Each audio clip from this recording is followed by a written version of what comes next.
அப்படியே கண்களை மூடினவர்களாய் सभी आंख बंद करके ஆண்டவரை நோக்கி பார்ப்போம். प्रभु को देखेंगे। பிதாவே, पिता, கருணையின் கடலே, करुणा का सागर உம்முடைய திருப்பாதத்தில் அமர்ந்து आपके पवित्र चरण बस உம்முடைய பிள்ளைகளாகிய நாங்கள் आपके बच्चों में लोग உம்மையே நோக்கி பார்க்கிறோம். आपकी ओर ही देखता हूँ।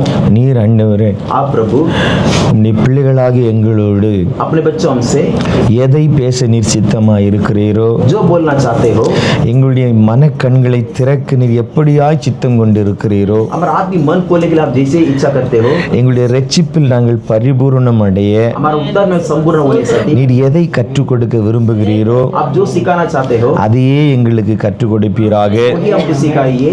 அடியனுடைய நாவுகளில் இருந்து हमारा जीवों से உமக்கு பிரியமில்லாத வார்த்தைகள் आपको न प्रिय शब्द வெளிப்பட்டு விடாதபடிக்கு प्रकट न होए, மாம்ச காரியங்கள், मानसिक कार्य, மாம்ச சிந்தனைகள் शारीरिक विचार வெளிப்பட்டு விடாதபடிக்கு प्रकट न होए, கர்த்தர் வேலி அடைத்துக் கொள்வீராக. प्रभु बाड़ा बांध लीजिए। ஆவியானவர் நீங்க பேசுங்க, पवित्र बात कीजिए, நாங்க கேட்கிறோம். हम सुनता हूँ। இயேசுவின் நாமத்தில் ஜெபிக்கிறோம் நல்ல பிதாவே. नाम से प्रार्थना करता हूँ पिता। ஹல்லேலூயா. हालेलुया। வேதத்தின் வெளிச்சத்துல पवित्र शास्त्र का प्रकाश में நம்ம வாசம் பண்ணும்படியா இந்த இடத்துல வந்திருக்கிறோம். हम निवास करने के लिए यहाँ पे मैं आया हूँ। வேதத்தின் வெளிச்சத்துல நடக்கும்படியாய் கடந்து வந்திருக்கிறோம். वचन का प्रकाश में चलने के लिए मैं आया நல்லா புரிஞ்சு கொள்ளுங்க. हूँ। बराबर लक्ष्य दीजिए। சபை அப்படின்னா कलीसिया बोलेगा तो வேதத்தை போதிக்கிற பிரசங்கம் பண்ணக்கூடிய இடம். बच्चों को उपदेश करने वाला, संदेश देने वाला। எதுக்கு அப்படின்னா क्यों ऐसा है? வேதத்தின் பாதையில पवित्र वचन के मार्ग ஒரு மனுஷன் நடக்கணும். एक मनुष्य चलना है। இங்க நீ எப்படி நடக்கிறியோ यहाँ तुम कैसे चलते हो, இப்படியாய்தான் इस तरह ही பரலோக ராஜ்யத்திலே நீ நடப்ப. स्वर्ग राज्य में तुम चलेगा। நல்லா புரிந்து கொள்ளுங்க. बराबर जान। இங்க ஒரு மனிதன் यहाँ एक मनुष्य வேதத்தில் கொடுத்த கட்டளையின்படி पवित्र वचन दिया हुआ आदेश के अनुसार நடக்க முடியவில்லை என்றால் चल नहीं पाता तो நீ பரலோகத்துக்கு பாத்திரம் அல்ல. तुम स्वर्ग राज्य का योग्य। எல்லாவற்றிற்கும் ஒரு நீதி உண்டு. सभी के लिए एक धार्मिकता है। ரோட்ல रोड पे கிரீன் லைட் போட்டா போகணும். ग्रीन लाइट लगेगा तो जाने का। உண்மையா இல்லையா? बराबर ना। இந்தியன் ரூல் படி நீ பார்த்த அப்படின்னா मतलब भारत का कायदा कानून के अनुसार இடது பக்கமா போகணும், हम जो डावे बस जाए थे வலது பக்கமா வரணும். और दाहिने ओर आने का है। உண்மையா இல்லையா? बराबर ना। இல்ல நான் அப்படி போக மாட்டேன், मैं ऐसा नहीं चलूंगा। நான் வலது பக்கமா போவேன், मैं दाएं बाजू जाएगा, இடது பக்கமா வருவேன்னா मैं बाएं बाजू आएगा बोलेगा எப்படி तो இருக்கும்? कैसा रहेगा? ஒன்னு நீ சாவ, एक तो तुम जब मरेगा, இல்லன்னா நீ லூசுன்னு சொல்லிட்டு எல்லாரும் பக்கத்துல போவான். अरे तुम पागल करके सोच के बाइक से हट के जाएगा।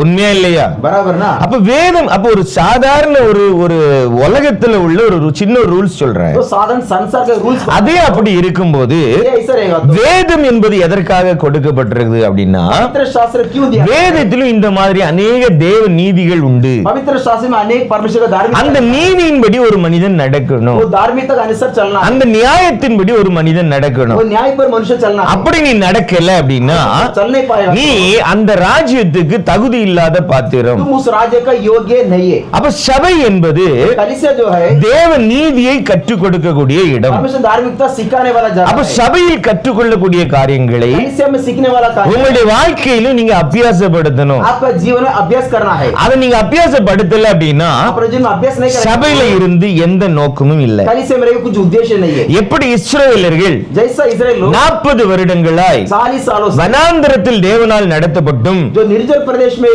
परमेश्वर से चलाया गया था, போஷிக்கப்பட்டும் पोषण किया गया था, எப்படி கானானை கடந்து செல்ல முடியவில்லையோ, கானானை அடைய முடியவில்லையோ, ऐसा कानान का प्रवेश नहीं कर पाता था। அதே போலதான் इस तरह நீ 100 வருஷம் சபையில இருந்தாலும் 100 साल कलीसिया में रहेगा तो भी தேவ நீதி புரியவில்லை என்றால் परमेश्वर धार्मिकता समझा नहीं तो நீ அந்த நித்திய கானானாகிய அந்த இறங்கி வரக்கூடிய அந்த சியோனுக்கு உன்னால போக तो முடியாது. सनातन कानान उतर के आने वाला सिय्योन पर तुम जा नहीं पाएगा। அந்த பரம எருசலேத்துக்கு உன்னால போக முடியாது. परम यरूशलेम में तुम जा नहीं அப்ப पाएगा। தேவ நீதியின்படி நடக்க கற்றுக்கொள்ளணும். परमेश्वर का धार्मिकता पे चलने की सीखना இன்னைக்கு है। ஒரு வார்த்தையை தியானித்து ஆண்டவர் உங்களோடு பேச போகிறார். आज ये वचन मनन करके प्रभु तुमसे बोलने वाला இந்த है। சபையுடைய பெயர் உங்களுக்கு எல்லாருக்கும் தெரியும். ये कलीसिया का नाम आप सभी लोग जानते हो, தெரியும்னு நான் ஆண்டவர்களை விசுவாசிக்கிறேன். करता आप जानते हो। என்ன வித்தியாசமா இருக்குன்னு நீங்க நினைக்கலாம். क्या कुछ अलग बात करते हो? என்ன இது என்ன மெய் ஒளி கிறிஸ்துவின் ஊழியங்கள், क्या ये सच्ची ज्योति मसीह का मिनिस्ट्री, என்ன இது ये क्या है? அப்படின்னு நாம நினைக்கலாம்ல. ऐसा सोच सकते हैं। எல்லாரும் என்னென்னலாமோ வச்சிருக்கிறாங்க. कोई कोई क्या क्या नाम रखा है, தாம் பேரை போட்டு ஊழியத்துக்கு பேர் வச்சிருக்கிறான், अपना खुद का नाम से सेवा का नाम रखा है, என்னென்னமோ வச்சிருக்கிறான். क्या क्या रखा है? நீங்க மாத்திரம் ஏன் மெய் ஒளின்னு வச்சிருக்கீங்க आप क्यों सच्ची ज्योति करके क्यों रखते हो? அப்படின்னு நமக்கு யோசிக்கலாம்ல.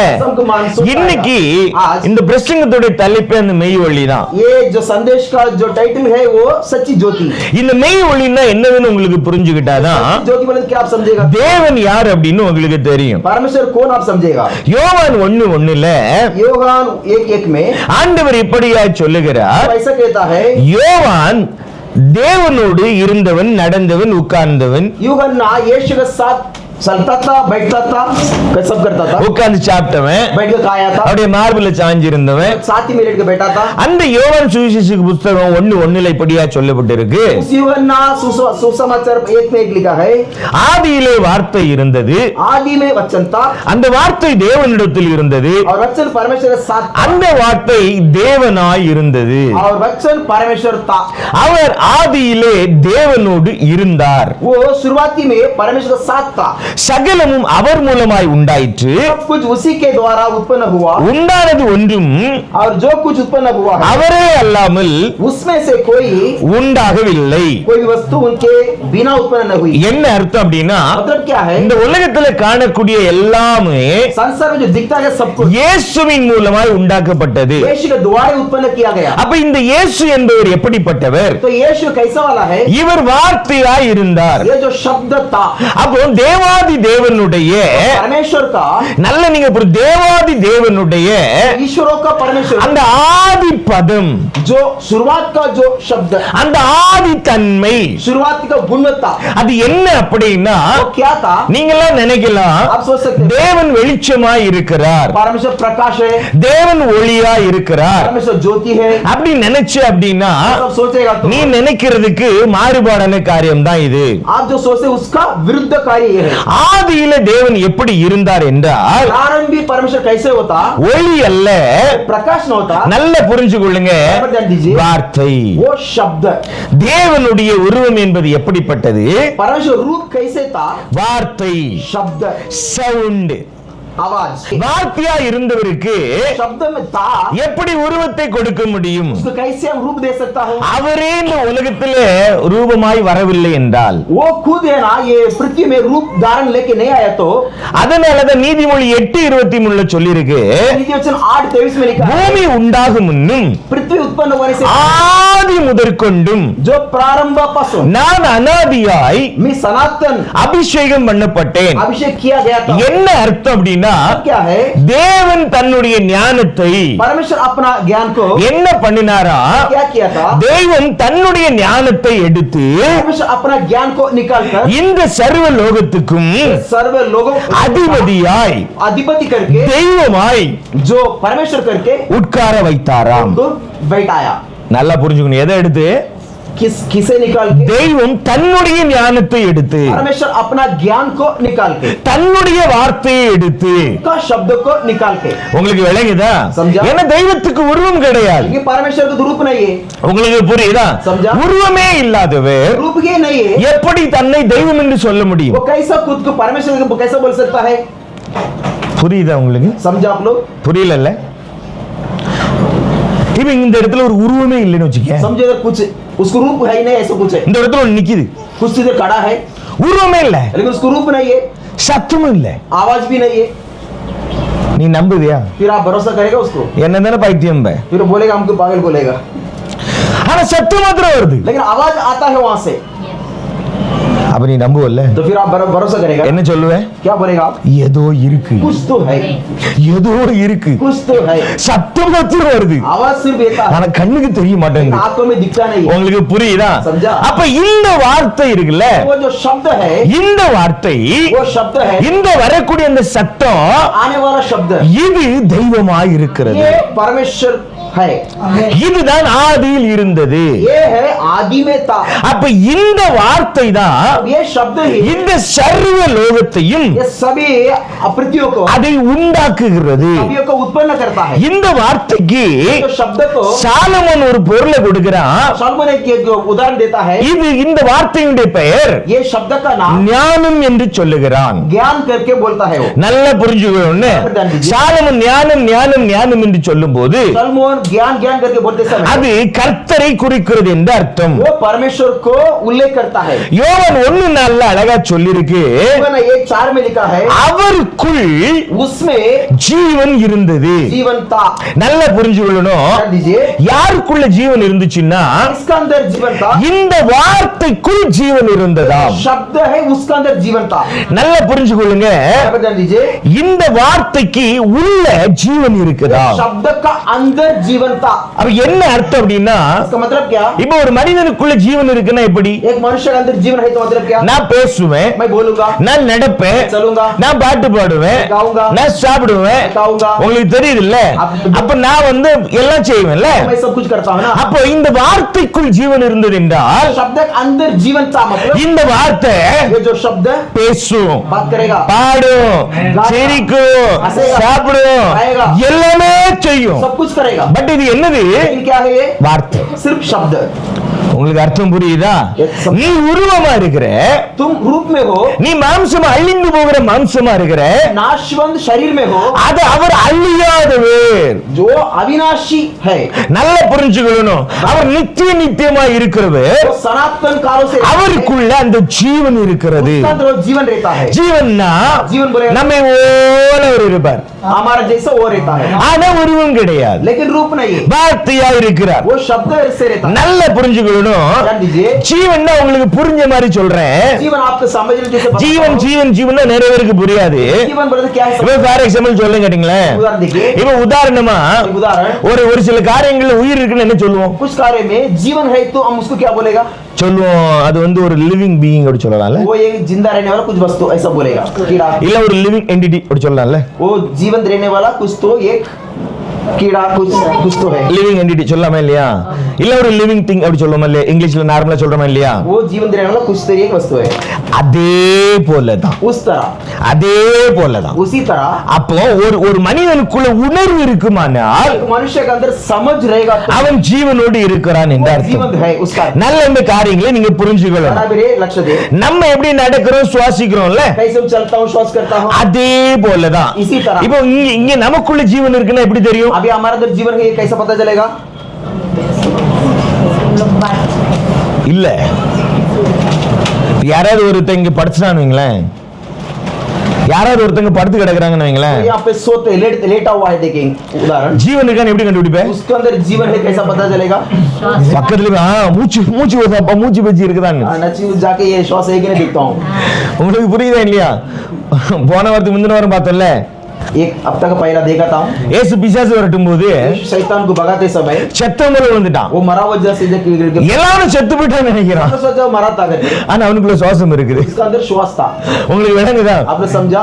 நல்லா புரிஞ்சுக்கணும். बराबर जाना. அதே போல என் வாழ்க்கையில நடந்துச்சு. इस तरह पास्ट के जीवन में हुआ था एक बार. ஹல்லேலூயா.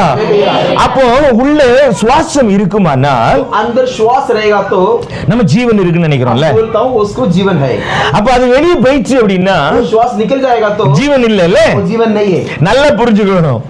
அந்த ஜீவன் இருக்குல்ல, वो जो जीवन है சுவாசமா ஓடிட்டு இருக்கு பாரு, वो श्वास के रूप में चलते रहता है. ஓடிட்டு இருக்கா இல்லையா? அது யாரு கொடுத்தது? वो कौन दिया था? அது இயேசு கொடுத்தது. वो प्रभु यीशु दिया था. அந்த வார்த்தையில ஜீவன் இருக்குது இல்ல, शब्द में जीवन है ना, அந்த ஜீவன் தான் நமக்குள்ள ஜீவனா இருக்கு. वो जीवन हमारा अंदर जीवन करके रहता है. நல்லா நீங்க புரிஞ்சுக்கணும். और ध्यान दीजिए, இது ஒரு ஜீவன் உள்ள வார்த்தையா இருந்தாலும் एक जीवन भरा हुआ शब्द रहेगा तो भी இந்த வார்த்தைக்குள்ள शब्द के अंदर ஒரு வாழ்க்கை இருக்கிறது. வாழ்க்கை, एक लाइफ रहता है. உங்களுக்கு புரியுதா? அதனால தான் இங்கிலீஷ்ல சொல்லும்போது अंग्रेजी में बोलता है, லைஃப் லைஃப் லைஃப்னு வரும். इंग्लिश में जीवन का और जीने का जो ये तरीका, इसका एक ही शब्द रहता है, लाइफ है. உங்களுக்கு புரியுதா? समझा? அந்த ஜீவனுக்குள்ள उस जीवन का अंदर ஒரு வாழ்க்கை இருக்கிறது. एक जीवन का जो लाइफ रहता है. இப்போ ஒரு சிலர் இப்படியா சொல்லுவாங்க பாத்திருக்கீங்களா? दूसरा कैसा बोलता है, என் வாழ்க்கைய मेरा जिंदगी में நானே செதுக்கிக்கிட்டேன். मैं उसको खोर के रखा हूँ. என்ன அர்த்தம் தெரியுமா? मतलब क्या है? என் சிந்தனையில, मेरा सोच में, என் புத்தியில, मेरा बुद्धि में, என்னுடைய அறிவுல, मेरा समझ में, என்னுடைய ஞானத்துல, मेरा ज्ञान में, நானே मैं खुद, என்னுடைய சம்பாத்தியத்துல, मेरा ही कमाई में, என்னுடைய டேலண்ட்ல मेरा ही நானே என் வாழ்க்கையை கட்டிக்கிட்டேன். मैं मेरा जिंदगी को बना के रखा है. சொல்லத கேள்விப்பட்டிருக்கீங்களா இல்லையா? ऐसा बोल கேள்விப்பட்டிருக்கீங்கல்ல? இல்ல அதே போலதான் उस तरह இந்த ஜீவன் என்பதும் ये जो जीवन भी இது இதுவே यही தனக்கான अपने आप को தனக்கான நீதியையும் अपने आप को धार्मिकता தனக்கான சட்டதிட்டங்களையும் अपने आप को न्याय தனக்கான எல்லாவற்றையும் अपने आप को सब कुछ தன்னுடைய ஞானத்தின்படி अपना खुद का ज्ञान से தன்னுடைய புத்தியின்படி अपना बुद्धि से தன்னுடைய அறிவை பயன்படுத்தி अपना समझ इस्तेमाल करके நீதி நியாயங்களை உண்டாக்கி धार्मिकता न्याय कायदा அவருக்கென்று उनके लिए ஒரு உலகத்தை உண்டாக்கி கொண்டது. ये जो संसार को सृष्टि करके रखा. உங்களுக்கு புரியுதா? समझा? வார்த்தை எப்படி வருது பாரு. शब्द कैसे आता है? இந்த வார்த்தைக்குள்ள ஒரு ஜீவன் இருக்குல்ல, शब्द का अंदर जीवन है. இந்த வார்த்தைக்குள்ள ஒரு ஞானம் இருக்குல்ல, शब्द का अंदर இந்த ஞானம் ये जो ज्ञान தனக்கென்று अपने आप को அப்படினா இந்த உலகத்தை தொடக்கிறதுக்கு முன்னால पृथ्वी और शुरुआती தனக்கென்று खुद के लिए ஒரு உலகத்தை உண்டாக்குகிறது. एक अपना एक जो संसार को बनाया. அது எப்படி உண்டாக்குகிறது தெரியுமா? தன்னுடைய ஞானத்தினால், खुद का ज्ञान से, தன்னுடைய புத்தியினால், தன்னுடைய அறிவினால், தன்னுடைய வெளிச்சத்தினால், தன்னுடைய வல்லமைகளினால் இந்த உலகத்தை உண்டாக்குகிறது. ये जो पृथ्वी को संसार को बनाया. அந்த உலகத்தை உண்டாக்கி जो पृथ्वी को बनाया தன்னுடைய சாயலாய் अपना रूप से மனிதர்களையும் உண்டாக்கி அந்த மனிதர்களை தன்னுடைய குடும்பமாய் உருவாக்கி कुटुंब करके निर्माण कर அந்த மனிதர்களோடு वो मनुष्यों के साथ நடந்து வந்து चल के आके இப்படியாய் சொன்னார், ऐसे बोला இவர்கள் ये लोग என்னுடைய குடும்பம். मेरा परिवार करके बोला. உங்களுக்கு விளங்குன ஆண்டவர்களை விசுவாசிக்கிறேன். विश्वास करता आप समझते हो. அல்லேலூயா. हालेलुया. அந்த ஜீவன் எப்படி இருந்துச்சா? जीवन कैसे था? யோவான் 1:4 சொல்லுது, யோவான் 1:4 बोलता है அந்த ஜீவன் மனிதர்களுக்கு ஒளியாய் இருந்தது. वो जीवन मनुष्यों की ज्योति था. என்னதான்? யாருக்கு ஒளியா இருந்துச்சு? किसके लिए ज्योति था? மனிதர்களுக்கு ஒளி. मनुष्यों को ज्योति था. அப்ப மெய் ஒளி அப்படின்னா जो खरा प्रकाश म्हणजे மனிதர்களுக்கு ஒளி. मनुष्यों को प्रकाश. நல்லா நீங்க புரிஞ்சுக்கணும். समझो बात. அப்ப மனிதர்களுக்கு ஒளியா இருந்தது. मनुष्यों को ज्योति था. அந்த ஒளி वो ज्योति இருளிலே பிரகாசித்ததாம். अंधकार में प्रकाशित किया था. நல்லா புரிஞ்சுக்கணும். உதாரணம் சொல்றேன். ஆதாம் आदम அவன் ஆத்துமா, वो आत्मा था. இயேசு यीशु ஆவி, ஸ்பிரிட். वो स्पिरिट है. உங்களுக்கு புரியுதா? ஆதாம் आदम சோல், आत्मा, இயேசு ஸ்பிரிட். यीशु स्पिरिट है. उसको प्राण बोलते वो भी ठीक नहीं है. உங்களுக்கு புரியுதா? அதுவும் சரி கிடையாது. वो भी ठीक नहीं है. प्राण बोलते वो भी ठीक. ஆனா தமிழ்ல அழகா அர்த்தம் புரியும். तमिल भाषा में एकदम परफेक्ट है. स्पिरिट. உங்களுக்கு புரியுதா? இங்கிலீஷ்ல புரியும். इंग्लिश में समझ में आता बराबर. ஸ்பிரிட் நல்லா புரியுதா உங்களுக்கு? ஆனா இந்தியில அது தவறு. हिंदी में मिस्टेक है. वो अनुवाद में मिस्टेक है ஏன்னா வார்த்தை இல்ல, क्योंकि उसका शब्द एग्जैक्टली नहीं है. அதனால எல்லாத்துக்கும் ஆத்துமா ஆத்துமா ஆத்துமான்னு சொல்றோம். इसलिए सबको आत्मा बोल दिया जाता है. நல்லா புரிஞ்சுக்கணும். ஸ்பிரிட் அப்படின்னா जो स्पिरिट रहता है ஜோதி. वो ज्योति. உங்களுக்கு புரியுதா?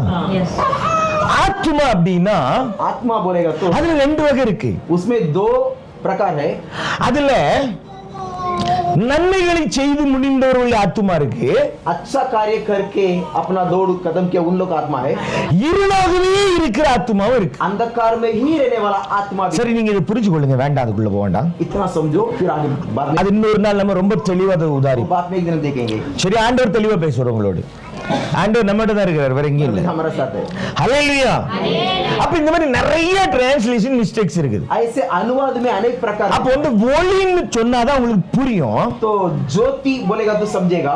வெளிச்சம்னு சொன்னா இன்னும் கொஞ்சம் புரியும். प्रकाश बोलेगा तो भी वो अलग समझेगा. இந்த உலகத்துக்கு வெளிச்சம் கொடுக்க संसार को प्रकाश देने के लिए சூரியன் இருக்கு, सूर्य है, சந்திரன் இருக்கு, चंद्र है, நட்சத்திரங்கள் இருக்கு, ताराएं है, வீட்டுல லைட் எல்லாம் இருக்குல்ல. पे लाइट भी है.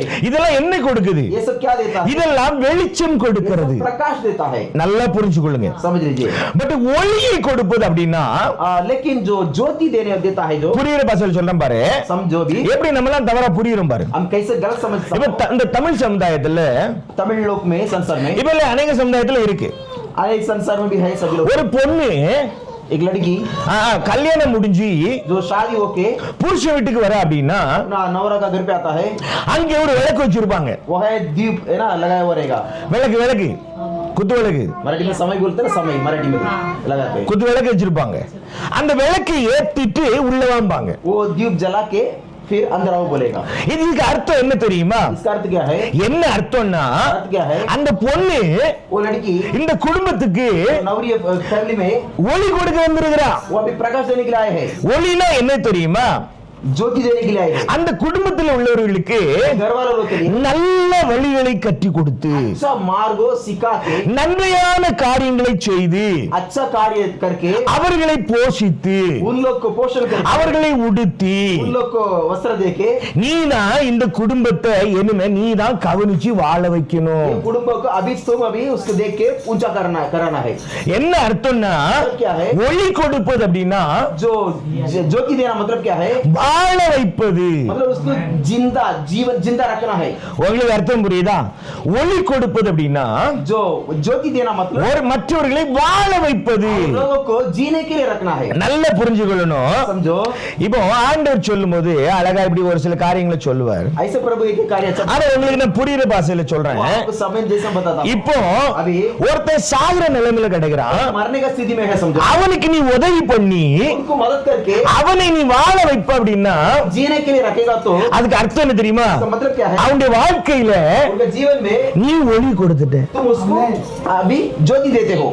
உங்களுக்கு அர்த்தம் புரியுதா? समझा? அப்ப நாம अब हम இந்த உலகத்துல இந்த சமுதாயத்துல इस संसार में இயேசு கிறிஸ்துவுடைய சுவிசேஷத்தை கொண்டு போறோம் அப்படின்னா यीशु का सुवार्ता लेके जाता हूं तो என்ன அர்த்தம் தெரியுமா? मतलब क्या है? அந்த இருளில் இருக்கிறவர்களுக்கு अंधकार में रहने वालों நம்ம ஒளியை கொடுக்க போகிறோம். को जो ज्योति देने वाला हूं। என்ன அர்த்தம் அப்படின்னா வாழ வைக்க போகிறோம். जीने के लिए रखने वाला हूं। நல்ல புரிஞ்சுக்கொள்ளணும். बराबर ध्यान दीजिए। மார்க் 10:45 ஆண்டவர் இப்படியா சொன்னார். मार्कुस 10:45 में लिखा है, இப்போ இயேசுடைய பிள்ளைகள்னா யாருன்னு உங்களுக்கு கற்றுக் கொடுக்கிறேன். यीशु का लोग बोले तो कौन हम सिखाता हूं? மனுஷகுமாரன் मनुष्य पुत्र ஊழியம் கொள்ளும்படி வராமல் जो सेवा कराने के लिए नहीं आया है, என்ன எப்படி வந்தாரா? ஊழியம் செய்ய வந்தாராம். सेवा करने के लिए आया है।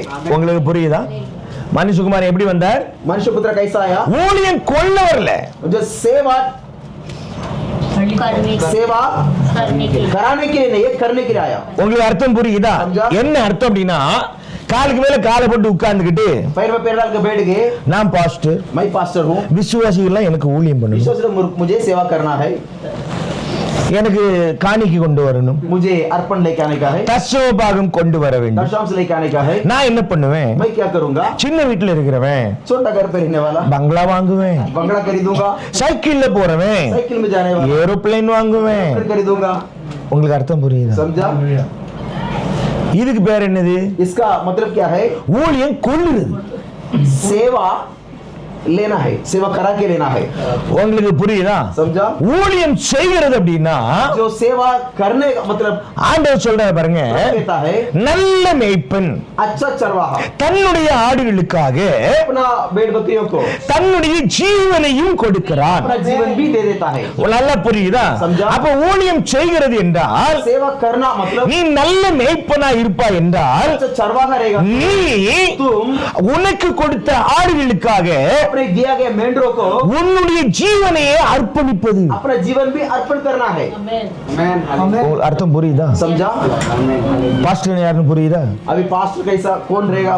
உங்களுக்கு விளங்குதா? समझा? அப்போ நான் நல்ல மேய்ப்பனா இருப்பேன் அப்படின்னா हम अच्छा चरवाहा रहेगा तो உங்களுக்காக आपके लिए என்னுடைய ஜீவனை அர்ப்பணிக்க வேண்டும். मेरा जीवन भी अर्पण करना है। உங்களுக்கு புரியுதா? समझा? நீங்க நினைக்கலாம், आप लोग सोचेंगे ஏய் எங்க பாஸ்டர் மாத்திரம் ஒண்ணுமே வாங்க மாட்டேன்றாரு, हमारा पास कुछ लेता ही नहीं है, ஆனா எல்லாருக்கும் செய்துகிட்டே இருக்கிறார். सबको करते रहता है।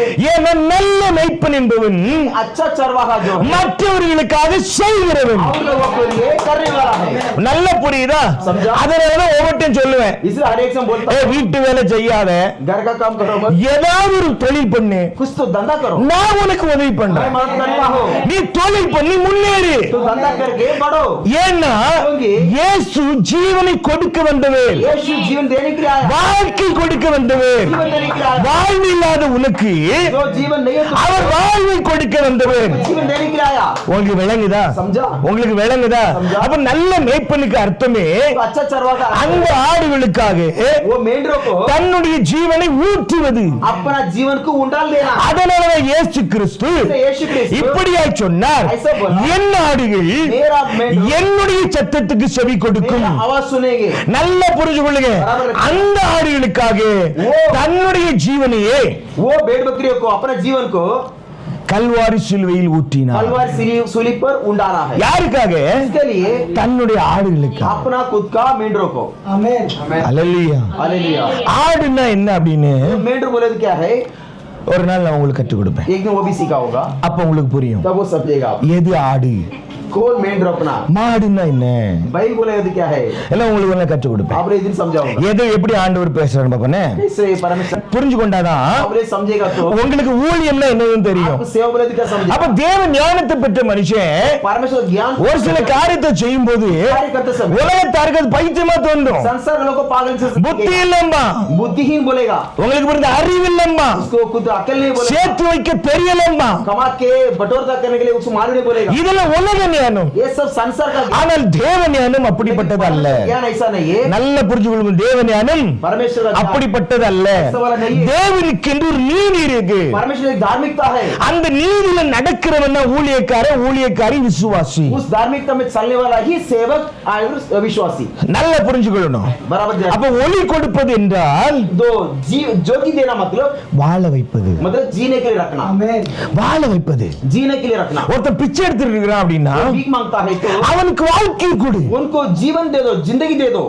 உங்களுக்கு அர்த்தம் புரியுதா? समझा? இதுக்கு பேர் தான் ஒளி கொடுப்பது. इसका अर्थ है ज्योति देना. அதனாலதான் முன்னாடி இருந்தவர்கள் इसलिए पहले जो लोग ஒளி கொடுப்பது என்பது அவர்களுக்கு தெரியும். उन लोग को ज्योति देना बोले तो क्या है वो समझाता हूं. அதனாலதான் அவர்கள் इसलिए वो लोग தன்னுடைய சொந்த குடும்பங்களை விட்டுட்டு अपना खुद का फैमिली छोड़ के அத்தனை வெள்ளைக்காரனும் अभी सब अंग्रेज वाले लोग மிஷினரியா அந்த இந்தியாவுக்குள்ள வந்தான். लगा मिशनरी करके भारत में आया था. தான் வாழ்க்கையை விட்டுக்கிட்டு, अपना जिंदगी छोड़ के தான் ஆடம்பரியத்தை விட்டுக்கிட்டு, अपना जो खुद का जिंदगी தன்னுடைய ஐஸ்வர்யத்தை விட்டுக்கிட்டு ऐश्वर्य छोड़ के இங்க வந்து यहाँ पे आके நிறைய பேர் பிச்சை எடுத்து கூட ஊழியம் பண்ணான். बहुत सेवक लोग भीख मांग के भी सेवा किया था.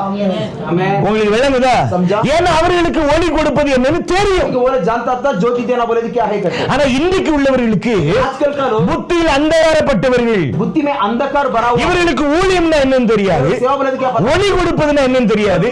இதனால இவன் நின்னுகிட்டு என்ன பண்றான்? क्या करता. இவன் இயேசுக்கு மேல மாறிடான். ये लोग यीशु से बढ़कर हो गया. अभी ஒருத்தன் இப்படியா சொன்ன ஒரு ஊழியக்காரன். एक सेवक ऐसा बोला. நான் சொன்னேன், बोला பாஸ்டர் पास्टर விசுவாசி தப்பு பண்ணதான் செய்யும். विश्वासी गलत करेगा ही, என்ன புதுசா வருது உள்ள. क्योंकि नया अंदर आता है. விசுவாசி நீங்களும் ஒண்ணா विश्वासी और आप दोनों एक ही है क्या அப்படின்னு கேட்டேன். ऐसा अपना पास. அதுக்கு ஊழியக்காரன் சொல்றான், इसलिए वो सेवक बोला அப்படிலாம் கிடையாது பிரதர். ऐसा कुछ नहीं ब्रदर. அப்படி இவனுக்கு ஊழியம் பண்ணணும்னா ऐसा में सेवा करने गए तो இயேசு வந்து ஊழியம் பண்ண சொல்லுங்க. यीशु को आके सेवा करने के लिए बोलो. விளங்குதா?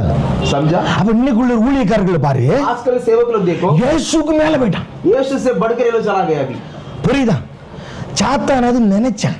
शैतान तो सोचा था. लूसीफर சாத்தான் என்ன பண்ண நினைச்சான். लूसीफर सोचा था. ஆண்டவர் சொல்றாரு, प्रभु बोला ஏய் வடபுலத்தில் இருக்கிற ये उत्तर पर्वत में रहने वाला அந்த சிங்காசனத்துக்கு மேல உன் சிங்காசனத்தை உயர்த்துவேன்னு நினைச்சியே. वो सिंहासन के ऊपर मेरा सिंहासन ऊंचा ऊंचा करके तू सोचा था. எப்படியா? பிசாசு நினைச்சான்.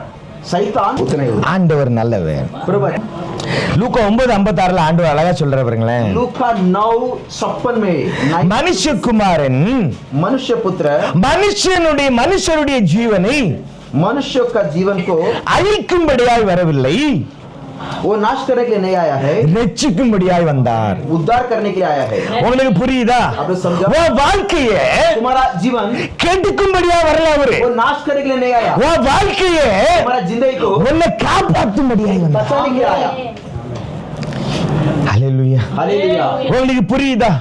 உன் வாழ்க்கையை, आपका जिंदगी को, உன்னுடைய ஜீவனை अपना जिंदगी को உன்னை காப்பாற்றும்படியாய் வந்தார். आपको बचाने के लिए संभालने के लिए आया. உங்களுக்கு புரியுதா? समझा? இன்னைக்கு சபையில வந்து आज कलीसिया में நிறைய சகோதரிகள் अनेक बहन लोग குடும்பத்தை இழந்து अपना परिवार को खो के விதவையா மாறி अभी विधवा बन के வாழ்க்கையை தொலைத்து நிக்கிறது எங்களுக்கு தெரியும். अपना जिंदगी गमा के अभी रहता है. अनेक लोग है, देख रहा हूँ. புரியுதா உங்களுக்கு? समझा? இவர்கள் ஊழியக்காரர்கள் அல்ல. ये लोग सेवक लोग नहीं है. நல்லா புரிஞ்சுக்கணும். ஊழியக்காரன் என்பவன் सेवक मतलब குடும்பத்தை சேர்த்து வைக்கிறவன். परिवार को जोड़ के रखने वाला, ஊழியக்காரன் என்பவன் सेवक जो है சமாதானம் பண்ணுகிறவன். शांति कराने वाला, ஆண்டவர் சொல்கிறார், சமாதானம் பண்ணுகிறவர்கள் शांति कराने वाला தேவனுடைய புத்திரர்கள் எனப்படுவர். परमेश्वर का पुत्र कहलाएंगे. அப்ப நாம என்ன பண்ணணும்? क्या करना है? ஒரு குடும்பத்துல परिवार को இல்லனா யாராவது தெரிஞ்சவங்கள வாழ்க்கையில तो हमरा पहचान वाला किसी ஒரு பிரச்சனை வரும்போது, ஒரு உபத்திரவம் வரும்போது, ஒரு போராட்டம் வரும்போது போய் அங்க போய் जाके वहां पे சமாதானம் பண்ணி வைக்கணும். शांति कराने का है. உன் நிமித்தம் ஒரு குடும்பம் கெட்டு போச்சுன்னு வச்சுக்க, तुम्हारे निमित्त कोई परिवार नाश होएगा तो நீ பேயின்னு அர்த்தம். तुम शैतान हो, நீ சாத்தான். तुम शैतान हो. உங்களுக்கு அர்த்தம் புரியும்னா ஆண்டவர்களை விசுவாசிக்கிறேன். कथा समझते हो. இப்ப யோவான் அழகா சொல்றாரு பாருங்களேன். यूहन्ना अच्छा बोलता है, அது மனிதர்களுக்கு ஜீவனா இருந்ததா. वो मनुष्यों को जीवन था. அப்போ மனிதருக்கு அது ஒளியா இருந்ததுன்னா மனிதர்களுக்கு அது ஜீவனா இருந்தது. मनुष्यों का ज्योति था, मतलब मनुष्यों को जीवन. 1 யோவான் 1:1 அழகா சொல்வாரு. 1 யோவான் 1:1 அழகா சொல்லுவார். 1:1 पहला यूहन्ना 1:1 அழகா சொல்வார். யோவான் சொல்வார் பாருங்களேன், यूहन्ना कहता है ஆதி முதல் இருந்ததும், उस जीवन के ஆதி முதல் இருந்ததும், आदि में था நாங்கள் கேட்டதும், और जिसे हम सुना எங்கள் கண்களினால் கண்டதும், और जिसे अपनी आंखों से देखा நாங்கள் நோக்கி பார்த்ததும், और जिसे हमें ध्यान से देखा எங்கள் கைகளினால் தொட்டதுமாய் இருக்கிற हाथों से छुआ वो ஜீவ வார்த்தை குறித்து உங்களுக்கு அறிவிக்கிறோம். उस जीवन के वचन के विषय में जो हम बताता हूँ. உங்களுக்கு புரியுதா? समझा? இப்போ अभी देखिए, வார்த்தை மாம்சமாகி இயேசு என்ற வடிவில வந்திருக்கு. शब्द देहधारी बन के यीशु के रूप से आया. இவனோட உள்ள சீசர்களுக்கு தெரியும். ये चेलों को मालूम था, இயேசு யோவானுக்கு நல்லாவே தெரியும். यूहन्ना को बहुत अच्छा मालूम था. அப்ப அவங்க எப்படி பார்த்திருக்காங்க பாருங்களேன். कैसा देखा था? அவர் சொல்றாரு, ஆதி முதல் இந்த வார்த்தை இருந்துச்சு. आदि से शब्द था. கொஞ்சம் யோசனை பண்ணி பாருங்களேன். सोच के देखिए, நம்ம கிட்ட இயேசு வந்து நின்னா எப்படி இருக்கும்? हमारा पास अब यीशु इधर खड़ा होएगा तो क्या कैसा होएगा? எப்படி இருக்கும்? कैसा होएगा? எப்படி இருக்கும்? ஆண்டவரே, प्रभु ரொம்ப கஷ்டமா இருக்கு ஆண்டவரே. बहुत तकलीफ हो. ஒரு கோடி ரூபாய் கிடைக்காதா? 1 करोड़ रुपया दे दो. நம்ம हम लोग நல்ல ஊழியக்காரன் பேர் எப்படி பாக்குறானே, अच्छा सेवक कैसा देखता है देखो. அவரு யோவானுக்கு தெரியுது. यूहन्ना को मालूम था, பாக்குறாரு இயேசுவை. वो यीशु देखता है ஆதி முதல் இருந்தது. ये जो आदि से था. புரியுதா உங்களுக்கு? ஆதி முதலே நாங்க கேட்டுக்கிட்டே இருக்கிறோம் இத பத்தி. और आदि से हम ये इस बारे में हम सुनते रहता है. அந்த வார்த்தை वो शब्द மாம்சமா வந்து நிக்கி. अभी देवदारी बन के आ गया. கண்ணினால கண்டத கண்ணினால அவரை பாக்குறாங்க. हमारे आंखों से वो अभी देखता हूँ. உங்களுக்கு நல்லா புரியுதா? समझा? அவரை நோக்கி பார்த்ததும் उनको गौर से देखा. என்ன அர்த்தம் தெரியுமா? क्या है? அவருடைய தலை முதல் उनका सर से लेके பாத வரைக்கும் பாக்குறாங்க. पैर तक वो देखता है यीशु. கண் எப்படி இருக்கு? उसका आंख कैसा है? கால் எப்படி இருக்கு? पैर कैसा है? காது எப்படி இருக்கு? कान कैसा है? அவருடைய முகம் எப்படி இருக்கு? அவருடைய நடை உடை பாவனைகள் எப்படி இருக்கு? चलना फिरना कैसा रहता है? அவருடைய அழகு எப்படி இருக்கு? அவருடைய சௌந்தரியம் எப்படி இருக்கிறது? அவருடைய குணாதிசயங்கள் எப்படி இருக்கிறது? அவருடைய கிருபை எப்படி இருக்கு? அவருடைய வல்லமை எப்படி இருக்கு? அவருடைய காருண்யம் எப்படி இருக்கு? அவருடைய தயவு எப்படி இருக்கு? दया कैसा? பாக்குறாங்க. ये सब देखता है वो लोग. ஒண்ணு ஒண்ணா பாக்குறாங்க. एक ये लोग देखता நோக்கி பாக்குறாங்க. गौर से देखा. பார்த்துட்டு சொல்றாரு, देख के यूहन्ना बोलता है எங்களுடைய கைகளினால் हमारे हाथों से தொட்டதும். उसको छुआ. என்னமா? क्या है? இயேசுவை தொட்டு தொட்டு பாக்குறாங்க. यीशु को छू कर देखा, स्पर्श करके देखा. இவ்வளவு பெரிய கிருபை இல்ல? कितना बड़ा दया. அதனால தான் நான் சொன்னேன், इसलिए हम बोला हूँ, அவருடைய சீசர்கள் என்பவர்கள் उनका शिष्य जो लोग है விசேஷமானவர்கள். वैशिष्ट लोग है. அவர்கள் எப்படிப்பட்டவர்கள்? ये लोग कैसे वाला है? வசனம் சொல்லுகிறது, वचन बोलता है, இயேசு சொல்லுகிறார், यीशु बोलता है, இவர்கள் என்னுடைய ये लोग मेरा சிநேகிதர்கள், मित्र लोग, நண்பர்கள். मेरा मित्र लोग. அவர்களுக்கு நான் ஒண்ணுமே மறைக்க மாட்டேன். इनको मैं कुछ छिपाऊंगा नहीं. ஹalleluya. हालेलुया. சொன்ன ஆண்டவர் சொல்றாரு, और यीशु बोलता நீ है, ஊழியக்காரனா இருப்பேன்னா सेवक रहेगा तो ஊழியக்காரன் எஜமான் செய்வதை அறிய மாட்டேன். सेवक को मालिक जो करते हो पता नहीं. அவன் அவருடைய சிநேகிதனா இருப்ப அப்படின்னா उनका मित्र तुम रहेगा तो எஜமான் செய்கிறது எல்லாவற்றையும் நீ அறிவே. मालिक जो करते हो पूरा तुमको मालूम है. ஹalleluya. हालेलुया. யோவான் சொல்லும்போது சொல்லிட்டு சொல்றாரு 2ல, यूहन्ना और कहता है, அந்த ஜீவன் எப்படி இருந்துச்சா? वो जीवन कैसा था? பிதாவிடம் இருந்துச்சா. वो पिता परमेश्वर के पास था. உங்களுக்கு புரியுதா? आपने समझा? அப்படின்னா அந்த உலகத்தை உண்டாக்கின அந்த ஜீவனை जो संसार को बनाया वो जीवन எங்களுக்கு வெளிப்படுத்தினார். हमको परमेश्वर प्रकट किया. உங்களுக்கு புரியுதா? யாருக்கு? किसको? அவருடைய சீசர்களுக்கு. उनके 6 लोग அவரை நேசிக்கிற பிள்ளைகளுக்கு उनको प्रेम करने वालों को வசனம் அழகா சொல்லுது, ऐसा बताता है அவர் நாமத்தின் மேல் விசுவாசம் உள்ளவர்களுக்கு. उनका नाम को ऊपर विश्वास रखने वालों को நல்லா புரிஞ்சுக்கணும், இயேசுவின் நாமத்தின் மேல் யாரெல்லாம் விசுவாசம் வைக்கிறார்களோ यीशु के नाम पर जो कोई विश्वास அவர்களுக்கெல்லாம் நித்திய ஜீவனை கொடுக்கும்படியால் लोग सभी को आनंद जीवन देने के लिए அந்த ஜீவன் வெளிப்பட்டதா वो जीवन प्रकट हो गया। சொல்லிட்டு சொல்றாரு, बोलता है அந்த நித்திய ஜீவனுக்கு वो जो अनादि जीवन को நாங்க சாட்சியா हम இருக்கோம். लोग साक्षी हैं। அந்த மெசேஜ वो संदेश நாங்க உங்களுக்கு கொடுக்கிறோம். हम आपको देता हूँ। அல்லேலூயா. हालेलुया। உங்களுக்கு புரியுதா? आप समझा? உங்களுக்கு புரியுதா? समझा? அப்ப அந்த ஜீவனுக்கு उस जीवन को நம்மள மெசேஞ்சர்ஸ் நல்லா आप புரிஞ்சுக்கணும். लोग उसका दूत देवदूत लोग நல்லா உங்களுக்கு புரியுதா? आप लोग समझा? உங்களுக்கு வேதத்தின் வெளிச்சம் தெரியுதா? ये वचन का प्रकाश मालूम पड़ता है। ஆண்டவர் அழகுக்குள்ள வந்து பாரு. प्रभु का अंदर आके देखो। அதான் வசனம் சொல்லுது, बोलता है கர்த்தர் நல்லவர் என்பதை प्रभु अच्छा करके ருசித்து பாருங்கள். चख के देखो। அப்படி குணத்தை ருசிச்சு பாருங்க, गुणवत्ता को चख அப்படி அழகை ருசிச்சு பாருங்க, सुंदरता அப்படி அன்பை ருசிச்சு பாருங்க. உன்னால போக முடியாது அவரை விட்டு. तू उसको छोड़ के जा ही नहीं सकेगा। அல்லேலூயா. हालेलुया। பேதுரு சொன்னா, पेत्र बोलता है என்னைய நான் ரொம்ப ஆண்டவரை மறுதலிச்சிட்டேன், मैं प्रभु को बहुत नाकार लिया हूँ, என்னைய தயவு செய்து நேரா சிலுவையில அடிச்சு என்னை அவமானப்படுத்திடாதே. कृपा करके मुझे सूली में मार के சீதா சீதா सीधा सूली पे मार के मुझे अपमान मत करो, என்னை அவமானப்படுத்திடாதே, ऐसा मुझे अपमान என்னை உள்டா அடிச்சிருப்பா तो उल्टा सूली पे मारो। அப்படின்னு உள்டா அடிக்கப்பட்டு செத்து போன ஆளுதான் பேதுரு. ऐसे उल्टा मार का क्यों मरा पेत्र? அல்லேலூயா. हालेलुया। வசனம் சொல்கிறது, वचन बोलता है தேவன் ஒளியா இருக்கிறார், परमेश्वर ज्योति है, அவரிடத்துல கொஞ்சம் கூட இருள் இல்ல. उसमें थोड़ा भी अंधकार नहीं है। இதை इसे அல்ல 5வது வசனம் நல்லா புரிஞ்சுக்க, இதை 5 वचन ऐसा है, इसे நாங்கள் हम அவரிடத்தில் இருந்து கேட்டு, उनसे सुनकर, யார்கிட்ட இருந்து? इससे வார்த்தையாய் வந்து நிக்கிற जो शब्द करके बन के आके இயேசுவிட்ட இருந்து கேட்டு उस यीशु से सुनकर இந்த செய்தியை நாங்க உங்களுக்கு சொல்லுகிறோம். ये संदेश हम आपको देता हूँ। புரியுதா? கட்டு கதை இல்ல, ये सब गोष्ठी कहा है, வாயில வந்ததெல்லாம் விடுறது இல்ல. मुंह में आए वैसे बता- வார்த்தையாய் இருக்கிற சுயம் சர்வ லோகத்தை உண்டாக்கின ஆண்டவர்கிட்டே கேட்டு உங்களுக்கு சொல்லுகிறோம். आकाश पृथ्वी बनाया गया जो शब्द वो यीशु के रूप में आया, इनसे सुन के मैं बताता हूँ। ஹல்லேலூயா. हालेलुया। நல்ல புரிஞ்சுக்கணும். यहाँ पर ध्यान दीजिए, அதை சொல்லிட்டு யோவான் சொல்றாரு, बोलकर யோவான் बोलता है அவர் ஒளியா இருக்கிறது போல वो जैसे ज्योति है, நாமும் ஒளியிலே நடந்தால், हम भी ज्योति में चलेगा तो இந்த அண்டர்லைன் பண்ணிக்க, इसको नोट कर लो, நாமும் ஒருவரோடு ஒருவர் हम भी एक दूसरे से ஐக்கியப்பட்டிருப்போம். ऐक्य होके रहेंगे, ஐக்கியம் புரியல? एक होके रहेंगे, fellowship with one another. हम एक दूसरे से सौभाग्यता करके रहेंगे। உங்களுக்கு அர்த்தம் புரியுதா? आप लोग समझा? அப்போ இந்த காரியத்தை கொஞ்சம் மண்டையில கொண்டு வா. ये थोड़ा दिमाग में लाइए। ஏன் இதெல்லாம் உங்களுக்கு இவ்வளவு அழகா இன்சிஸ்ட் பண்றோம் தெரியுமா உங்க மண்டைக்குள்ள? ये क्यों एक एक विषय से आपका दिमाग में बसाता हूँ? ஏன் தெரியுமா? क्यों ஏன் தெரியுமா? ऐसे क्यों? நீ கெட்டு போயிடக்கூடாது, तुम नाश नहीं होने का है, நீ அழிஞ்சு போயிடக்கூடாது. तुम नष्ट नहीं होने का है। ஹல்லேலூயா. हालेलुया। நீ பரலோகத்துல போய் நிப்ப, स्वर्ग में खड़ा रहेंगे, பரதேசில போய் நிப்ப, जो स्वर्ग में खड़ा रहेंगे, அங்க தூதர் வந்து முத உன்கிட்ட கேக்குற கேள்வி என்ன தெரியுமா? वहाँ देवदूत पहला तुमसे कौन सा प्रश्न विचारेगा? मती சொல்லுங்க, என்ன கேட்பாங்க? पहला क्या सवाल पूछेगा आपसे? தெரியுமா உங்களுக்கு? சொல்றேன் கேளு, बताता हूँ, மண்டையில வச்சுக்கோங்க. दिमाग में रखो, பார்த்ததை கேட்டதை சொல்றேன். जो देखा सुना वो बताता हूँ। உங்க ஊழியக்காரன் பேரு என்ன? तुम्हारा पास्टर का नाम क्या है? எழுதி வச்சுக்க, இத लिख के रखो, உங்க ஊழியக்காரன் பேரு என்ன? तुम्हारा सेवक का नाम क्या है? நீ சொல்லுவ, आप बताएंगे, அப்ப அவங்க செக் பண்ணுவாங்க. उधर उन लोग उसको तपासनी करेंगे, இந்த ஊழியக்காரனுடைய ஊழியம் அங்கீகரிக்கப்பட்டிருக்கிறதா? ये जो सेवक का सेवा अंगीकार किया गया है क्या? அர்த்தம் புரியுதா? समझा अर्थ?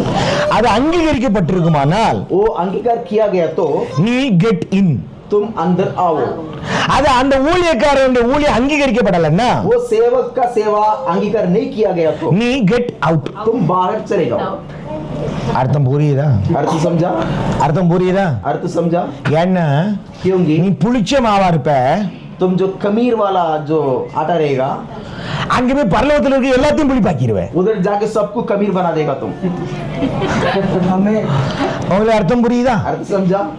அர்த்தம் புரியுதா இல்லையா? अर्थ समझा कि नहीं?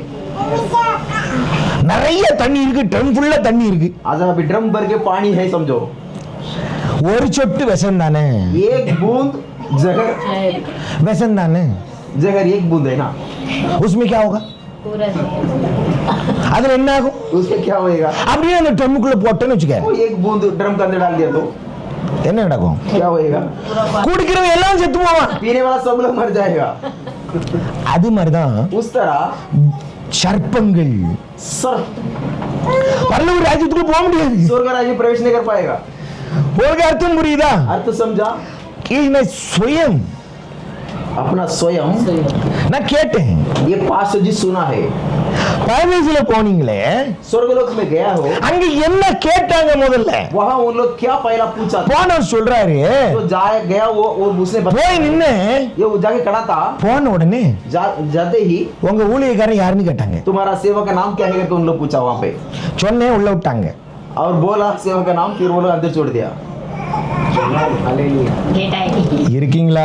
आप लोग है? சத்தியம் புரியுதா? समझा? சத்தியம் புரியுதா? सत्य समझा? புரியலன்னா नहीं समझा तो உங்க பாஸ்டர் பேசுற பேச்சு आपका पास्टर का शब्दों को வீட்டுல போய் உட்கார்ந்து கொஞ்சம் கவனிச்சு பாரு. घर पे बैठ के फिर से सुन के, அது என்ன பரிசுத்தப்படுத்துதா वो पास्टर संदेश मुझे पवित्र करता है क्या, இல்ல என்னை கலங்கப்படுத்துதான்னு பாரு. मुझे वो कलंक करता है, புரியுதா? करता है. அந்த வார்த்தை वो शब्द என்னை தேவனை நோக்கி இழுக்குதா, मुझे परमेश्वर और खींचता है क्या, இயேசு கிட்ட கூட்டு போதா, यीशु के पास लेके जाते हैं, இல்ல இந்த உலகத்தை நோக்கி தள்ளுதா? नहीं संसार को और लेके जाता है क्या, யோசிச்சு பாரு வீட்டுல போய். सोच के देखो.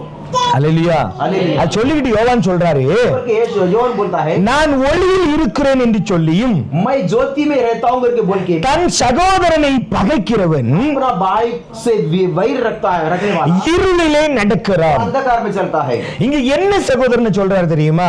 किस भाई को बोलता है? சபையில் இருக்கிறவர்களை. कलीसिया में रहने वाला भाई बहन लोग को बोलता है. புரியுதா? समझा? நம்மலாம் யாரு? हम लोग कौन है?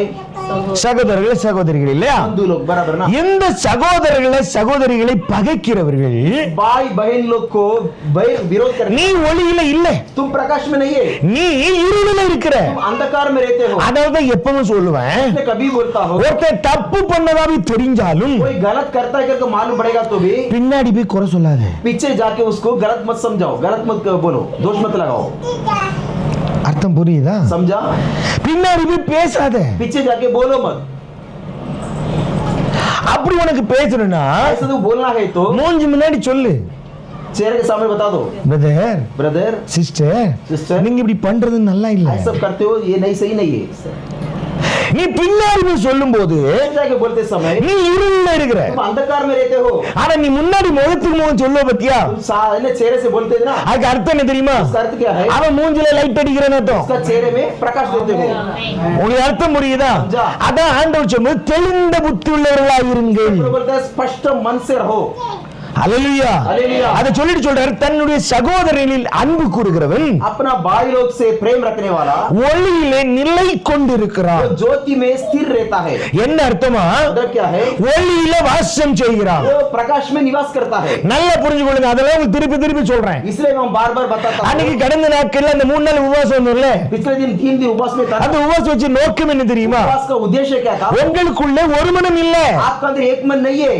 நல்லா புரிஞ்சுக்கணும், ஒரு மனம் இல்லாம பரிசுத்த ஆவியானவரால இறங்கி வர முடியாது. एक मन है तो पवित्र आत्मा उतरने से நல்ல இந்த காரியத்தை நீங்க புரிஞ்சுக்கொள்ளணும். सारे बराबर समझो. அதே போலதான் इस तरह தன்னுடைய சகோதரர்களுக்கு अपना भाई लोग को தன்னை மறைத்து வைக்காதே. खुद को छिपा के मत रखो.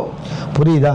समझा? சபையில ஒருத்தங்க வராங்க, कलीसिया में को आता है, ஒரு தேவைக்காக வராங்க, कुछ जरूरत के लिए आता ஒரு है, பிரச்சனைக்காக வராங்க. समस्या के लिए आता है. உன்னால இவன்ட இருக்குன்னா உதவி பண்ணு, तुमसे जो है मदद करो. அலறி அடிச்சிட்டு ஓடாது. वो ये ना चिलम चिली करके भागो मत. உங்களுக்கு அர்த்தம் புரியுதா? बराबर समझा? அப்படி நீ ஓடிச்சு அப்படின்னா सब भागेगा तो நீ வெளிச்சத்துல இல்ல, तो प्रकाश में नहीं हो. நீ இருள்ல தான் இருக்கிற.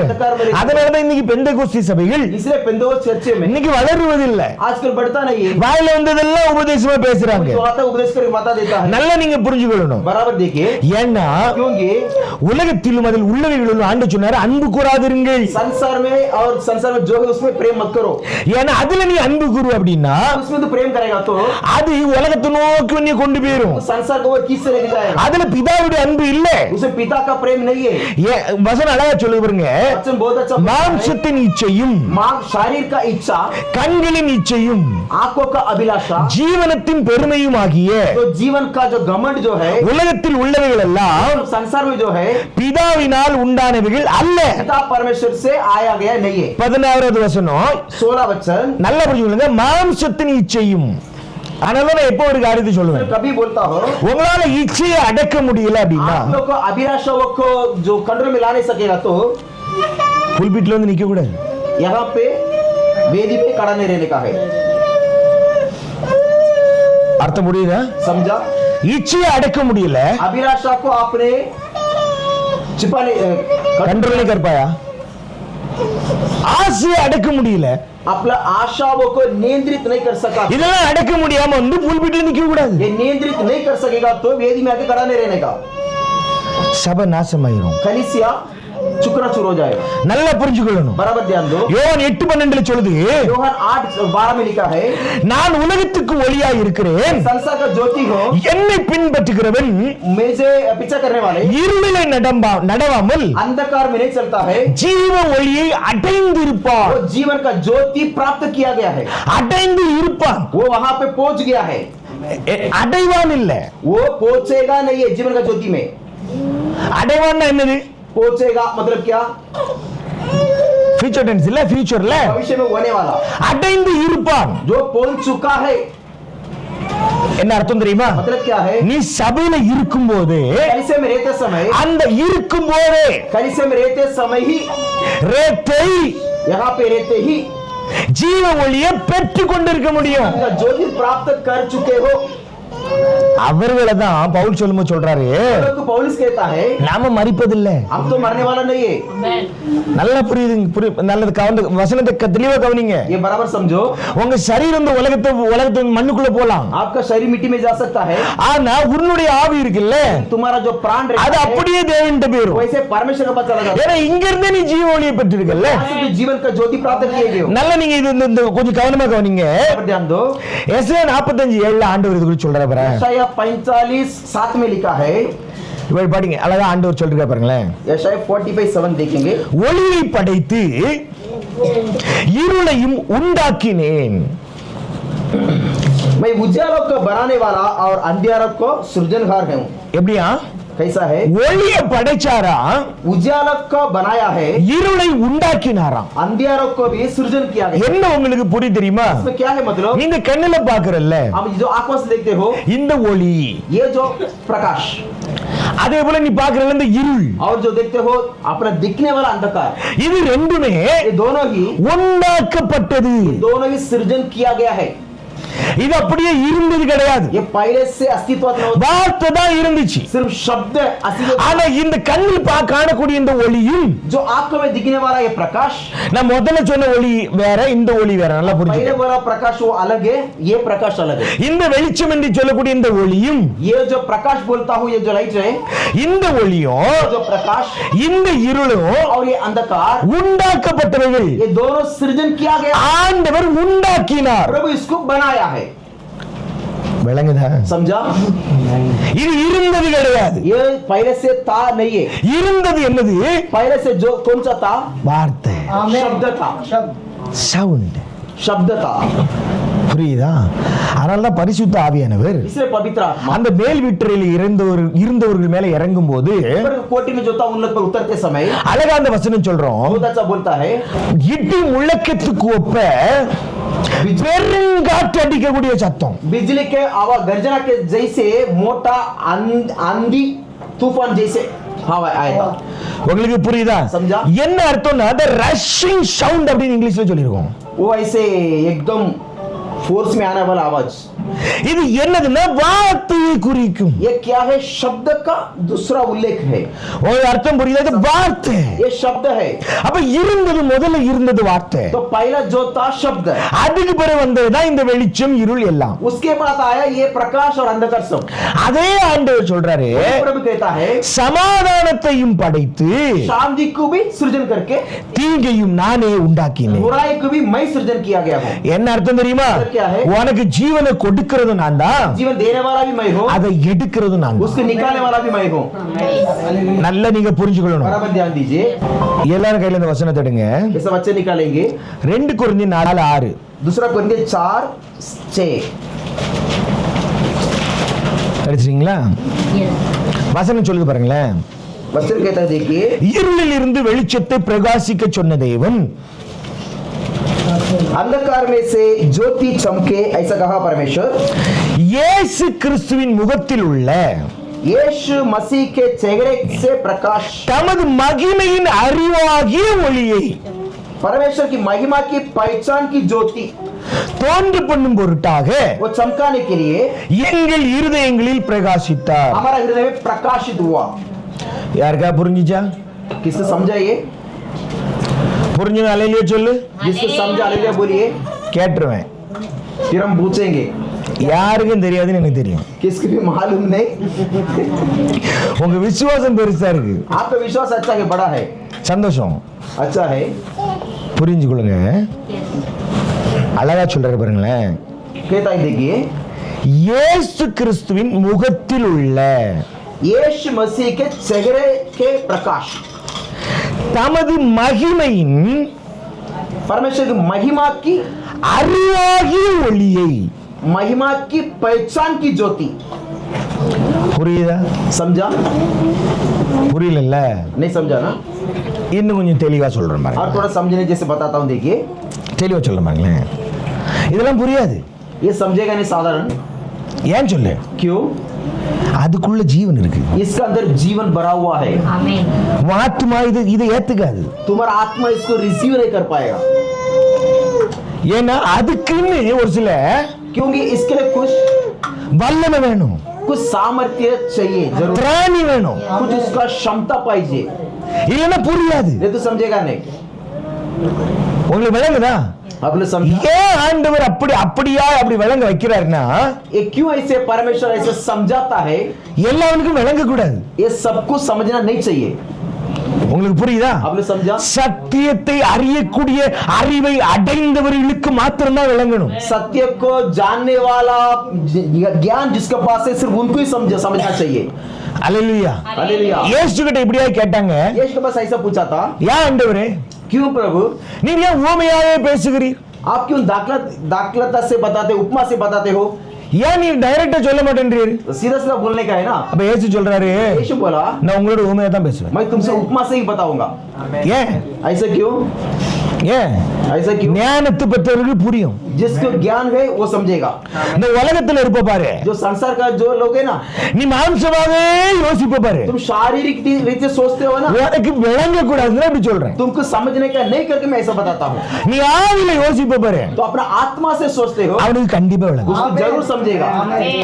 அதான் ஆண்டவர் திருப்பி சொன்னார், इसलिए प्रभु फिर से कहा, நான் ஆவியா இருக்கிறபடியினால் मैं आत्मा हूँ, इसलिए நீங்களும் ஆவியா இருக்கீங்க. तुम भी आत्मा हो. நீங்களும் ஆவியில யோசி. पहले तो आत्मा में सोचो. உன் மண்டை மூலம் திறக்க நீ பிரயாசப்படு. अपना डोके ना खोलने के लिए प्रयत्न करो. புரியுற மாதிரி சொல்றேன் பாருங்களேன். अभी समझो. இங்கிலீஷ்ல அழகா சொல்லிருக்கோம், इसमें है ऐसा, the light of the knowledge of the glory of God in the face of Jesus Christ. கிறிஸ்துவின் मसीह का முகத்தில் உள்ள चेहरे का, தேவனுடைய மகிமையின் வெளிச்சம். परमेश्वर का महिमा का प्रकाश. இப்ப புரியுதா? अभी समझा? திருப்பி சொல்லுங்க, கவனமா கேளு. सुनिए, கொஞ்சம் கேளுங்கப்பா. थोड़ा सुनिए समझो. இதுக்குள்ள ஜீவன் இருக்கு, அதனால சொல்றேன். जीवन भरा हुआ है. இதுக்குள்ளதான் ஜீவன் இருக்கு, इसका अंदर ही जीवन है. வேற எங்கேயும் கிடையாது ஜீவன். और किधर भी नहीं है जीवन. இதுக்குள்ளதான் ஜீவன் இருக்கு. इसका अंदर ही जीवन है. நீ நித்திய ஜீவன் நித்திய ஜீவன் நித்திய ஜீவன் சொல்றோம்ல, तो हम जाना आनंद जीवन बोलते हो ना. இந்த ஜீவன் எங்க இருக்குன்னா, ये जीवन कहाँ है? இயேசுக்குள்ள, அந்த வார்த்தைக்குள்ள अनेक இடங்கள் உண்டு. यीशु जो शब्द है ना, उसके अंदर अनेक कोटि है. நல்லா புரிஞ்சுக்கணும். அதுல ஒரு இடத்துல ஜீவன் உண்டு. उसका अंदर एक स्थान में जीवन रहता है. அந்த ஜீவன் எங்கன்னா இங்க இருக்கு. वो जीवन यहाँ रहता है. நல்லா புரிஞ்சுக்கொள்ளுங்க. बराबर ध्यान दीजिए.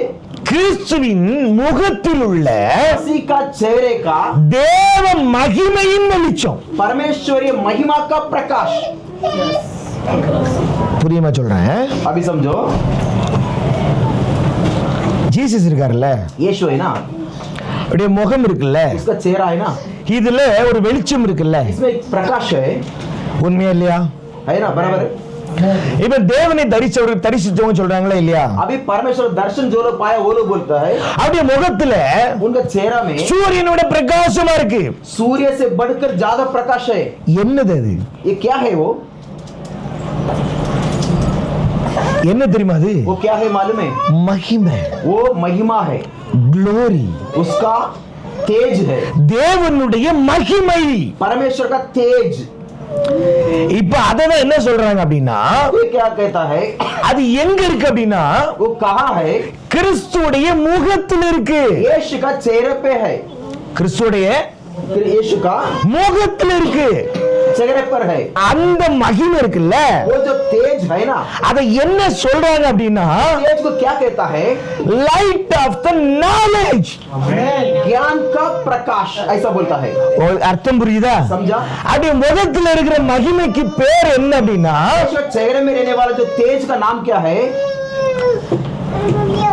அறிவு, वो ज्ञान, ஞானம், ज्ञान, புத்தி. बुद्धि। புரியாத உங்களுக்கு இங்கிலீஷ்ல சொல்றேன் பாரு. अब इंग्लिश में सुनिए, The true knowledge, सही शिक्षा ज्ञान, the true wisdom, सही ज्ञान, the true insight. सही दुरुन का पहचान।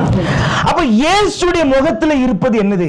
यीशु का चेहरे में क्या है? நீ நினைக்கிற வெளிச்சம் तुम सोचते ये प्रकाश कर, அது வெளிச்சம் இல்ல, ये प्रकाश नहीं, மகிமை என்கக்கூடிய तेज रहने वाला, மெய் ஞானமும் सही மெய் அறிவும் सही बुद्धि, மெய் புத்தியும். सही समझ। நல்லா புரிஞ்சு கொள்ளுங்க. समझो, உங்களுக்கு புரியுதா? आपने समझा? அக்னியில, अग्नि में, நெருப்புல जो आग में அநேக வகைகள் உண்டு. अनेक प्रकार है। நீங்களே என்ன நினைக்கிறீங்க தெரியுமா? क्या सोचते हो? மாம்சத்தில் இருக்கிறபடியினால் शरीर में है इसलिए தேவ முகம் பிரகாசமா இருந்த உடனே परमेश्वर का चेहरा तेज है तो வெளிச்சம் கொடுக்கிறார் அப்படின்னு நினைக்கிறீங்க. वो ऐसा उजाला देता है करके सोचते हो। நல்லா புரியுதா? समझा? இப்ப உதாரணம் சொல்ல பாருங்களேன். अभी देखिए उदाहरण, அக்னி अग्नि பிசாசை எரிச்சிரும் அப்படி அப்படின்னா, शैतान को जलाएगा तो எரிச்சிரும் நினைக்கிறீங்கல்ல? आप सोचते हो जलाएगा, அப்ப ஏன் அவன் அக்னியில நடக்கிறான்? फिर क्यों आग में क्यों चलता है? ஏன் நடக்கிறான்? क्यों जलता है? அக்னி இதுக்கு வாய்க்குள்ள போட்டுக்கிறான். वो आग उठा के मुंह पे डाल देता है, क्यों? ஏன் அக்னி அவனை எரிக்கல? क्यों अग्नि उसको जलाता नहीं, भस्म नहीं करता है? ஏன் எரிக்கல? क्यों जलाता नहीं उसको? இந்த இந்த அக்னி இருக்குல்ல, ये जो अग्नि है, இவைகள் எல்லாம் ये सब உன் சரீரத்துக்காக உருவாக்கப்பட்டது. ये तुम्हारा शरीर के लिए बनाया गया अग्नि है। ये நல்லா புரிஞ்சுக்கொள்ளுங்க. இது பிசாசை எரிக்காது, ये जो अग्नि है ना, वो शैतान को जलाता नहीं है, எரிக்க முடியாது. उसको जला नहीं सकेगा, ஏன்னா அவன் ஆவியா இருக்கிறான். वो खुद है ना आत्मा है। புரியுதா? समझा? அவன் அந்த பிசாசு அசுத்த ஆவிக்கே ஒரு பேரு, अशुद्ध आत्मा का एक नाम है, அவனே அக்னியா தான் இருக்கிறான். वो खुद अग्नि है। நல்லா புரிஞ்சுக்கொள்ளணும். ध्यान दो, அப்ப இங்க यहाँ पे அப்ப அக்னி அக்னி எப்படி எரிக்கும்? अग्नि अग्नि को कैसे जलाएगा? அப்ப இயேசு அக்னியா இருந்தா எப்படி ரெண்டு ஒரு அக்னி இன்னொரு அக்னி எரிக்கும்? यीशु भी अग्नि रहेगा तो एक अग्नि दूसरा अग्नि कैसे जलाएगा? அப்ப அவருடைய வல்லமையை பட்சிக்கிற அக்னின்னு சொல்றோமா இல்லையா? तो यीशु का सामर्थ्य भस्म करने वाला अग्नि करके बोलता हूं ना। நல்லா புரிஞ்சுக்கொள்ளுங்க. அது என்ன அப்படின்னா, मतलब क्या है? அவருடைய மகிமை, उसका तेज, அவருடைய ஞானம், उसका ज्ञान, அவருடைய புத்தி, புத்தி, அவரில் இருக்கிற அந்த வல்லமை. उसमें रहने वाला सामर्थ्य। நல்லா புரியும் ஆண்டவர்களை விசுவாசிக்கிறேன். विश्वास करता समझते हो? அப்போ தேவனுடைய ஞானம், तो परमेश्वर का ज्ञान, தேவனுடைய அறிவு, परमेश्वर का बुद्धि समझ, தேவனுடைய புத்தி, परमेश्वर का बुद्धि, தேவனுடைய வல்லமை, परमेश्वर का सामर्थ्य, இது எல்லாம் சேர்ந்துதான் ये सब मिला के இயேசுடைய முகத்துல यीशु के चेहरे पे மகிமையாய் வெளிச்சமா இருக்குது. वो तेज करके वो किरण होता है। புரியுதா உங்களுக்கு? समझा?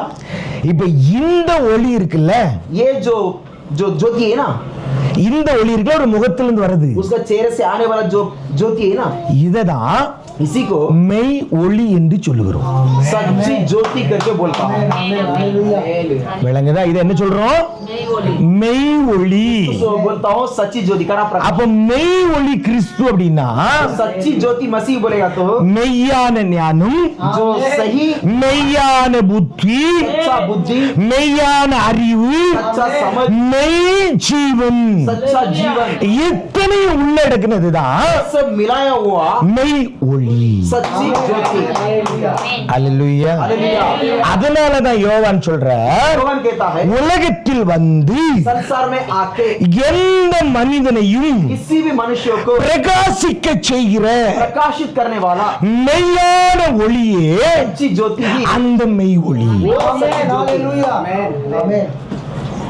இப்ப தெரியுதா மெய் ஒளி என்னன்னு? अभी समझा क्या है सच्ची ज्योति? Yes. அதனாலதான் நம்முடைய ஊழியத்துக்கு பேரு इसलिए हमारा सेवा का नाम है மெய் ஒளி. सच्ची ज्योति करा प्रकाश. மெய் ஒளி கிறிஸ்து. सच्ची ज्योति मसीह. அதனாலதான் इसलिए இந்த ஊழியத்துல ये जो सेवा में ஞானம் வெளிப்படுகிறது. बुद्धि प्रकट होता है, அதனாலதான் இந்த ஊழியத்துல सेवा में புத்தி வெளிப்படுகிறது. बुद्धि प्रकट होता है, அதனாலதான் இந்த ஊழியத்துல அறிவு வெளிப்படுகிறது. प्रकट होता है, அதனாலதான் இந்த ஊழியத்துல நித்திய ஜீவன் வெளிப்படுகிறது. जीवन प्रकट होता அதனாலதான் இந்த ஊழியத்துல கர்த்தருடைய வார்த்தை வெளிப்படுகிறது. है, प्रकट होता है. பவுல் சொல்லும்போது சொல்றார், पौलुस कहता है கர்த்தர் இதை प्रभु ये எங்க வச்சாராம் தெரியுமா? कहाँ रखा था? நம்முடைய இருதயத்தில் வைத்தார். हमारा हृदय में रखा है. அல்லேலூயா. हालेलुया. அது சொல்லிட்டு பவுல் சொல்றாரு, कहते हैं और पौलुस कहता है இந்த மகத்துவமான வெளிச்சத்தை ये महत्व बरलेला ये जो प्रकाश को அதை சொல்லும்போது சொல்றாரு பொக்கிஷம்ன்றார். वो बोलता है धन, बोलता है धन, பொக்கிஷம். उसको धन बोलता है. அத इसको இந்த மட்பாண்டங்களிலே பெற்றிருக்கிறோம்ன்றார். ये जो माटी के मटके में हम प्राप्त किया होगा करके बोलता है. அல்லேலூயா. हालेलुया. தேவன் நம்மோடு இருக்கிறார். परमेश्वर हमारा संग रहता है. வார்த்தை கேட்ட பிள்ளைகளுக்கு वचन सुना हुआ सभी को வார்த்தை விளங்கி இருக்கும்னு ஆண்டவருக்குள்ள विश्वास விசுவாசம். करता है ये वचन समझा है. Amen. அல்லேலூயா. அதனாலதான் इसलिए இந்த ஒண்ணே கேட்டுக்கு இயேசு சொல்லும்போது சொல்லுவார், सुनो, यीशु कहता है வசனம் சொல்லும்போது அழகா சொல்றோம், कहता है பிசாசை शैतान को அவர் எப்படி அழிப்பாராம் தெரியுமா? यीशु कैसे नष्ट करेगा? தன்னுடைய अपना நாசியின் जो नाकपुड़ी का சுவாசத்தினாலே அழிப்பார். श्वासों से उसको नष्ट करेगा. Amen. உங்களுக்கு புரியுதா? आपने समझा? அக்னின்னு சொல்லல, अग्नि नहीं है, சுவாசத்தினால் அழிப்பாரா. श्वासों से नष्ट करेगा. புரியுதா உங்களுக்கு என்ன அர்த்தம் அப்படின்னா? अर्थ क्या है? வார்த்தை. शब्द, வார்த்தை शब्द பிசாசை शैतान को இயேசுவை கொண்டு அழிப்பார். यीशु के द्वारा ஏன் என்றால் இயேசுவின் ஞானத்தையும் இயேசுவின் புத்தியையும் இயேசுவின் வல்லமையும் கொண்டு பிசாசை அழிப்பார். புரிஞ்சு கொள்ளுங்க. समझो, ஆண்டவர் நம்மோடு இருக்கிறார். प्रभु हमारे साथ है.